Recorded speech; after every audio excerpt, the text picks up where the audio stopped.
there's somebody right there.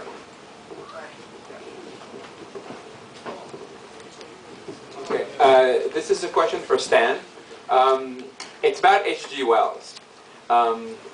When you said that he saw the future as the scientific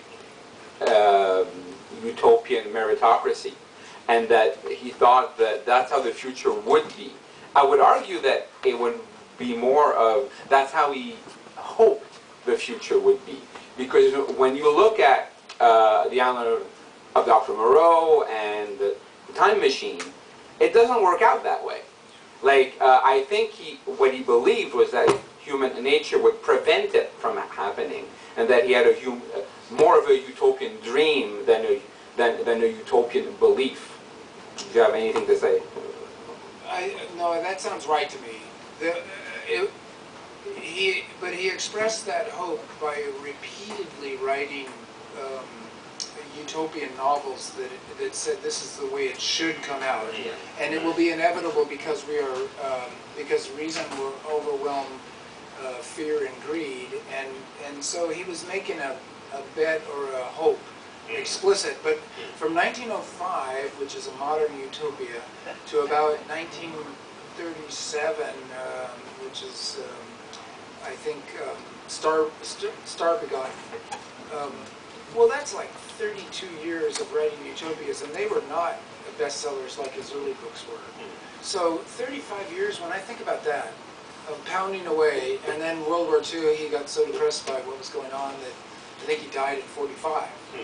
So that is a long time to keep making that same effort, that same statement over and over again in different ways, and doing everything that he was doing was dedicated to that one project. So even though he made his attempt to push things in that direction. Well, I know we're not in business, but Claude Lumiere, the science fiction writer from Montreal, who I actually hadn't recognized was here until earlier. So another colleague in the field. Who's next? Well, just following up on H.G. Wells and some of the other writers he talked about. I mean, I love this extended discussion of Wells, and I think it's worth noting a couple endpoints in his career. Well, beginning and endpoint. His first novel, I think, was The Wheels of Chance, which is a bicycle novel, really a kind of gentle, sweet travelogue, a young romantic man searching for himself. But at the end, as you say, he got really depressed because after years of writing these kind of optimistic utopias, at least implicit in his worldview was that socialism would eventually prevail. And the experience of World War II completely put that to rest in many ways, at least with the dropping of the atom bomb. I think he just felt absolute despair, and his last work, I think, was titled Mind at the End of Its Tether, which pretty much sums it up. But also, hearing USA by Dos Passos referenced delighted me further because I think it's a great novel, but I also find its influence in science fiction kind of interesting and not generally remarked on, because when I picked up USA, I was just struck by a sense of, formal familiarity, and yet what I was, the kind of deja vu that I was having when I read it was flashing back to John Brunner's Stand on Zanzibar, which used a lot of the same cinematic techniques in his dystopian vision in that great novel. In any event, that's enough about those writers. I do have a question, which is to just inquire what you might think of writers of science fiction who deny that they are writing science fiction. The case in point coming to mind is Margaret Atwood. She's been very highly regarded for The Handmaid's Tale and her more recent books like Oryx and Crake, and I'm just curious, do you have any observations as genre writers on literary mainstream writers who do work in the genre but seem to deny because they don't have space operatic elements in their work that they're actually working in the genre? I hate that shit, and I refuse to read them. I have to say that right off. And Margaret Atwood is like case number one in the current regime because she writes science fiction. She says she doesn't. It's a cynical ploy, and she doesn't need to do it.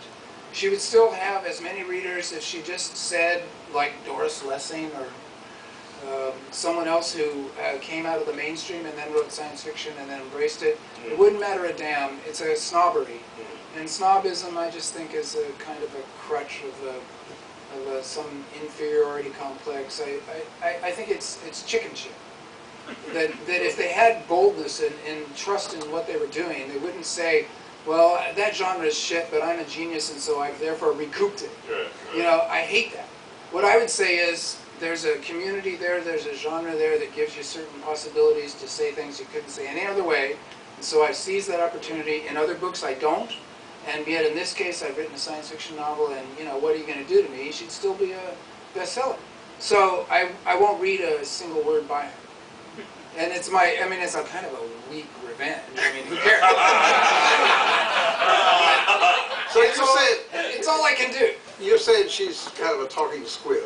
Yeah, she is a talking squid. She doesn't, I mean, squids have more spine than she does. Yes. Well, I don't know about that. Do we have another comment or question? I was actually, turn this thing on, there it goes. I was delighted by, sorry? I think you're also a science fiction writer. I have been known to be one for brief moments of my life, or actually rather extended ones that will resume again shortly, I hope.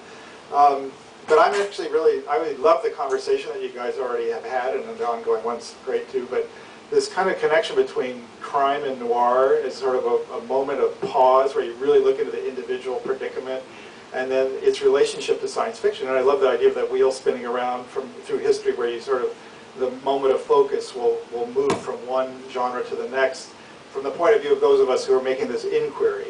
The inquiry into the structure of life, into the historical sort of thrust. How did we get here, of all the odd places to be? And what does that say about where we might be going? And I thought that, you know, the kind of discussion, the way you framed it was really interesting, because I realized that what I felt when I was writing the novel I wrote, and as I read your novels and other people's novels, I'm always struck by that if you strip everything away, the big dilemma that we face as writers is how do we get across our sense of what is human nature. Like there's something really fundamental there.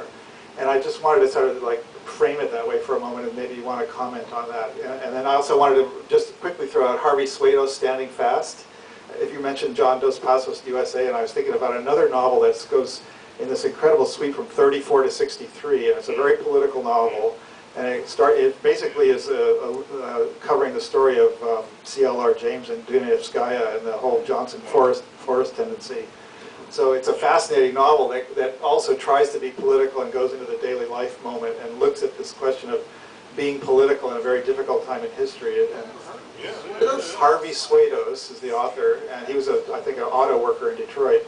And it's called Standing Fast, and you can still find them in online. Of course, everything you can find now for nothing. But I love that novel. Although I have to say that it's a little stiff. You know, it's like not the most brilliant writer ever, but it was such an interesting story that I got quite into it. A little stiff is a working definition of a good novel. I think so. Yeah. That's pretty much. Anyway, then I guess to just take the human nature question one step further, and you mentioned very much at the very beginning about this notion of fantasy.